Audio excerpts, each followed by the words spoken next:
Hello students, how are you students? I hope all are well, all are doing very well in your life. Okay. Today I will take up the topic regarding the extent and commencement of the GST related to the chapter 3 of IBCC. Okay. तो start करते हैं. Just look up the board. Okay. Extent and commencement of the GST law. मतलब heading से ही clear है कि GST law किस extent तक applicable है, कहाँ तक बोलेंगे कि ट्रांजैक्शन हुई है तो यहाँ पर जीएसटी लगेगा, और कहाँ पे अगर ट्रांजैक्शन हुई है तो वहाँ पर जीएसटी नहीं लगेगा. तो अब let's see as per the CGST act 2017. CGST मतलब सेंट्रल जीएसटी एक्ट. अगर सेंट्रल जीएसटी एक्ट की अगर हम बात करें तो वो कहाँ तक अप्लीकेबल है? होल ऑफ द इंडिया, मतलब पूरे इंडिया में CGST लगेगा. अगर सेंट्रल जीएसटी की बात आए तो पूरा इंडिया उसके अंदर कवर होता है, even including Jammu and Kashmir, because Jammu and Kashmir is also part of the India. तो ये इंडिया मतलब including Jammu and Kashmir is also cover in here. Okay. तो सेंट्रल जीएसटी कहाँ एप्लीकेबल होता है? पूरे इंडिया में including Jammu and Kashmir, because Jammu and Kashmir is also part of the India. Okay. और यहाँ पर जो मेन डेफिनेशन हमें जानने की जरूरत है इंडिया कि इंडिया कहाँ तक इंडिया मानेंगे, बेस लाइन तक इंडिया मानेंगे या उसके सी एरिया को भी इंडिया मानेंगे या एयर एरिया को भी इंडिया मानेंगे. तो हमारे जो सेक्शन है 256 CGST एक्ट में वहाँ पे इंडिया को डिफाइन किया गया है कि इंडिया का मीनिंग क्या है एक्चुअली में. Let's see section 2 subsection 6 of CGST act में इंडिया को डिफाइन किया गया. इंडिया मतलब टेरिटोरी ऑफ द इंडिया, मतलब जो आर्टिकल 1 में लिखा है, article 1 constitution of the India, article 1 में जो टेरिटोरी ऑफ इंडिया है वो यहाँ पर माना जाए, उसका मीनिंग यहाँ पर लेंगे. उसका मतलब क्या होता है? Article 1 of constitution of India के उसमें लिखा गया है कि टेरिटोरी ऑफ इंडिया मतलब all state and UTs also cover. मतलब ऑल स्टेट मतलब हमारी कंट्री में कितने स्टेट हैं? 29 है, और यूटी कितनी है? 9 है अभी तक. तो वो 29 प्लस में 9 ये क्या है? Territory of India. इसके अंदर स्टेट और यूटी दोनों कवर हैं. ओके. हम कह सकते हैं बेस इंडिया का जो मैप है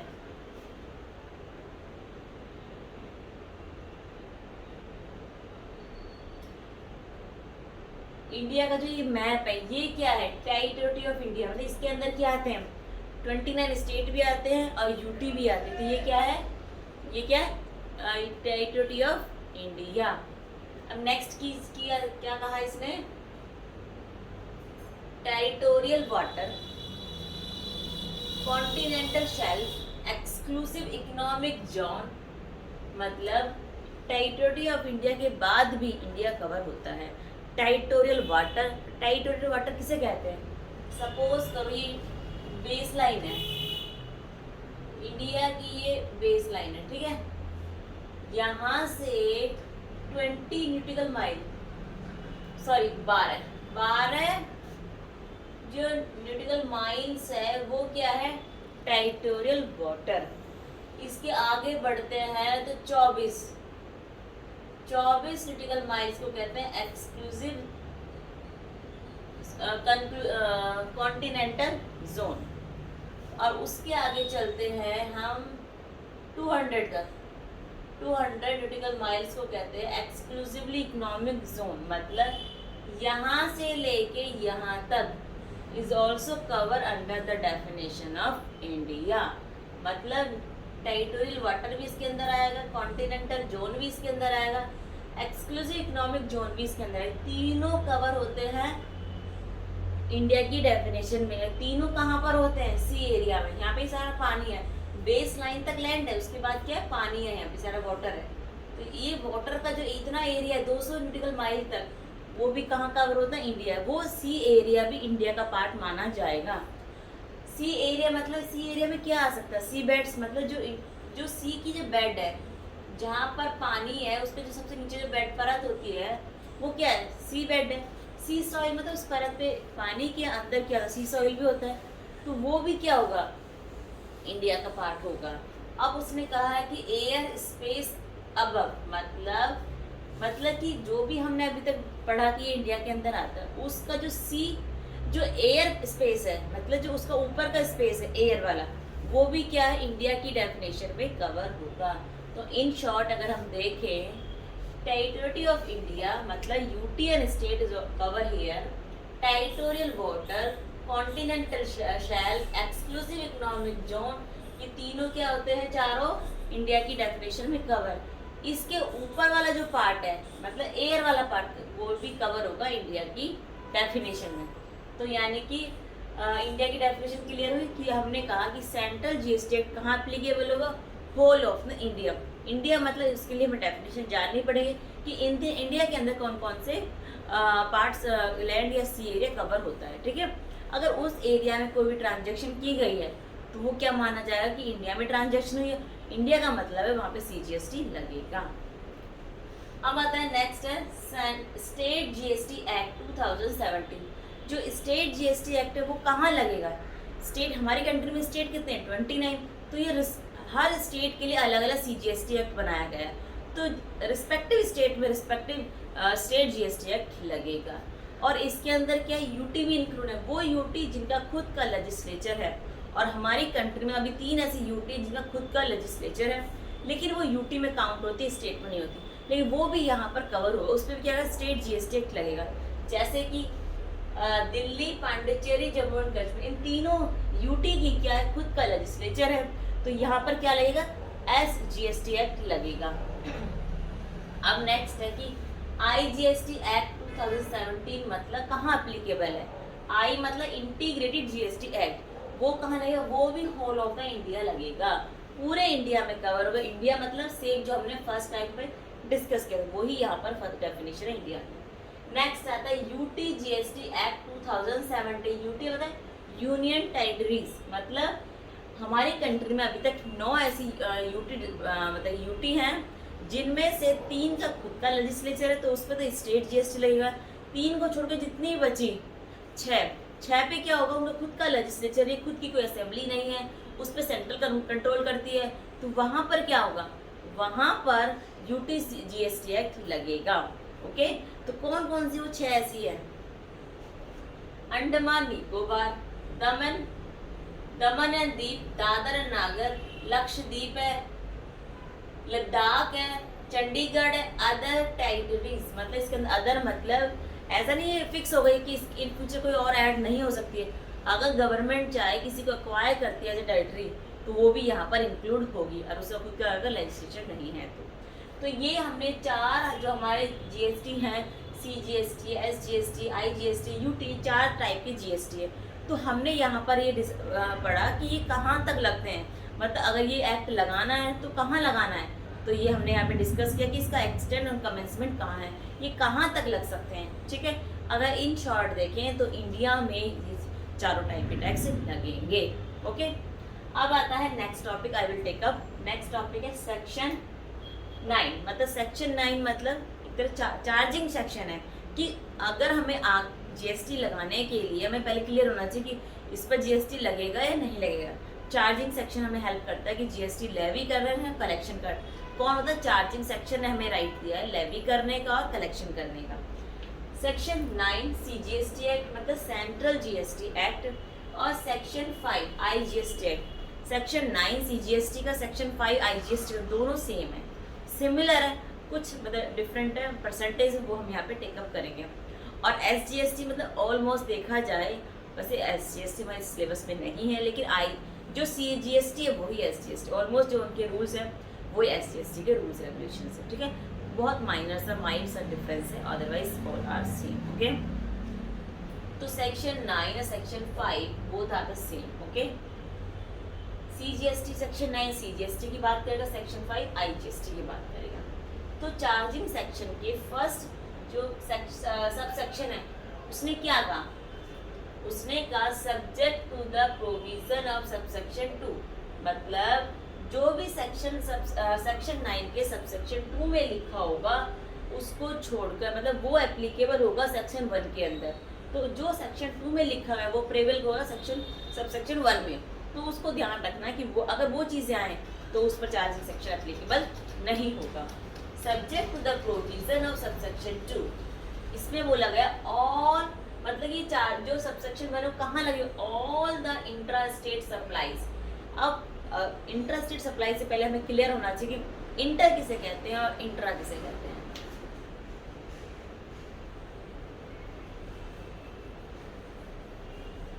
इंटर और इंट्रा किसे कहते हैं? सबसे पहले लोकेशन, दो चीजों को हमें यहाँ पे, दो कंडीशन है जिसको हमें सेटिस्फाई करना है। अगर वो सेटिस्फाई हो गई तो इंटर आएगा, अगर सेटिस्फाई नहीं होती inter. Location of supplier, plus में दूसरा प्लेस ऑफ सप्लाई।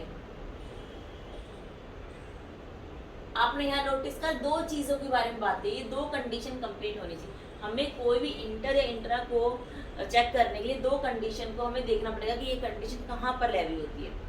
लेकिन यहाँ पे रेसिपिएंट में कोई रोल नहीं है, मतलब रेसिपिएंट या लोकेशन का सेम स्टेट में भी रहते हैं तो भी इससे हमें नहीं इंट्रा लगेगा या इंटर लगेगा। हमें सिर्फ दो चीज़ें देखनी, लोकेशन और प्लेस ऑफ सप्लाई।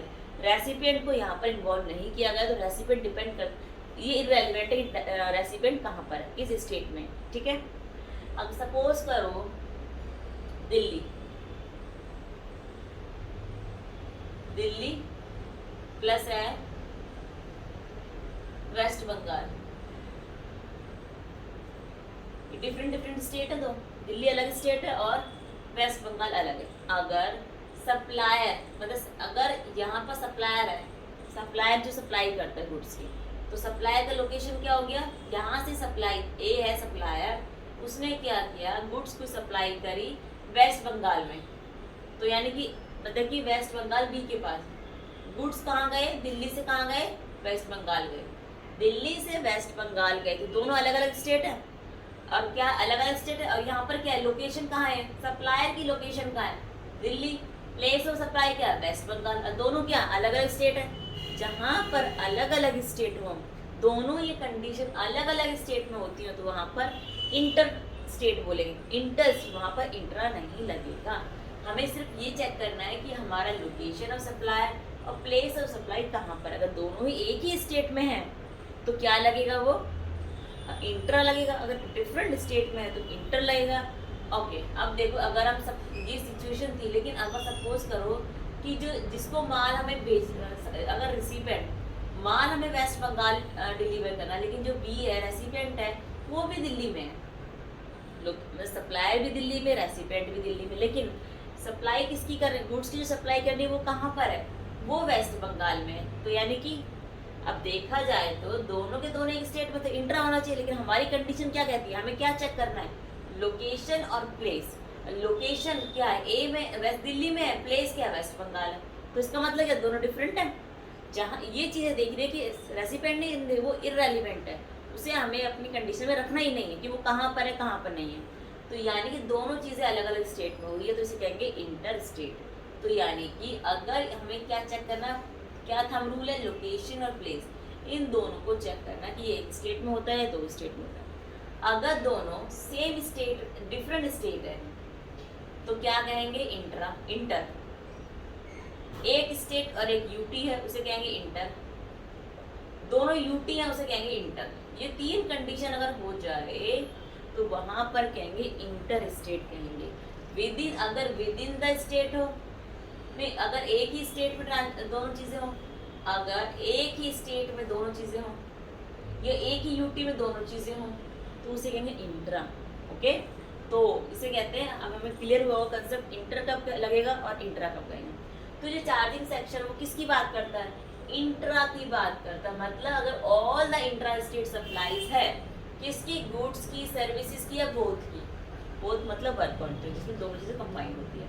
ठीक है, तो चार्जिंग सेक्शन कहता है CGST एक्ट सभी इंट्रा स्टेट सप्लाई पे लगेंगे, और जो क्या है गुड्स की भी हो सकती है, सर्विसेज की भी हो सकती है, और किसकी हो सकती है, बोथ। लेकिन उसने कहा एक्सेप्ट, मतलब कि लीकर अगर ह्यूमन कंजप्शन के लिए है, अगर कोई लीकर ह्यूमन कंजप्शन के लिए उसे बाहर रखा गया GST, उसे चार्जिंग सेक्शन में लेके आए ही नहीं है। क्योंकि अगर ये चीज़ें, अगर ये मतलब जो लीकर अगर अदर देन ह्यूमन कंजप्शन है, फॉर बिजनेस पर्पस के लिए है, तो उस पर GST लगेगा, वो कि चार्जिंग सेक्शन से उसे बाहर नहीं रखा गया, सिर्फ लीकर फॉर ह्यूमन कंजप्शन को बाहर रखा गया है। ओके, और उसने कहा है कि चार्जिंग सेक्शन में कहा कि वैल्यू कौन सी लेंगी, जीएसटी अगर कैलकुलेट हो किसी वैल्यू पे कैलकुलेट होगा, ऐसा तो नहीं है कि सिर्फ ट्रांजेक्शन को चेक कर। तो जो वैल्यू है वो डिसाइड कीजिए सेक्शन किसके 15 के अंदर, सेक्शन 15 मतलब सीजीएसटी एक्ट, जो अनदर नेक्स्ट क्लास में नेक्स्ट चैप्टर में टेकअप करेंगे। ओके, तो यानी कि चार्जिंग सेक्शन ने कहा कि अगर इंट्रा स्टेट सप्लाई है गुड सर्विस या बोथ की except the liquor for human consumption, लेकिन वैल्यूएशन किस पे लगेगी, अकॉर्डिंग टू सेक्शन 15 लगेगी। और वो कहता है कि जो रेट है वो एक्सीड नहीं होगा 20% से, मतलब चार्जिंग सेक्शन कहता है कि जो लिमिट है रेट एक्सटेंड करने की वो 20% है, 20% से ज़्यादा नहीं होगा, 20% से ज़्यादा नहीं होगा।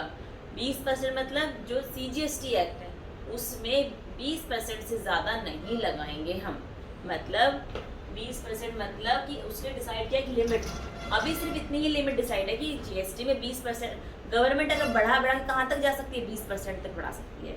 अभी जो हाईएस्ट है 14% है, तो गवर्नमेंट इन फ्यूचर देखा जाए तो 20% तक जा सकती है, इसके बाद वो नहीं जा सकती, क्योंकि चार्जिंग सेक्शन ने उसे राइट नहीं दिया। चार्जिंग सेक्शन कहता है कि जो government in maximum to maximum जाएगी वो जाएगी 20% तक, ठीक है। लेकिन अभी 14 है मैक्सिमम, पर ऐसा नहीं है कि उसने इसको मतलब 20% को आगे नहीं बढ़ा सकती है। अगर उसे 20% से आगे बढ़ाना है तो चार्जिंग सेक्शन पे चेंज करना पड़ेगा, और वो उसको भी इसके लिए भी ओपन एरिया वो बढ़ा सकते हैं। लेकिन एट प्रेजेंट चार्जिंग सेक्शन में ये लिखा है कि 20% से ज़्यादा जीएसटी रेट मतलब बढ़ाएगी नहीं गवर्नमेंट।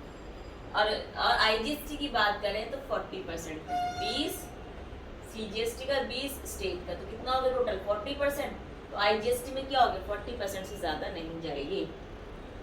और ये जो टैक्स है वो किसके द्वारा पे किया जाएगा, उसके लिए वो टैक्सेबल पर्सन होना चाहिए। बट टैक्सेबल पर्सन मतलब जो लायबल है टैक्स पे करने के लिए।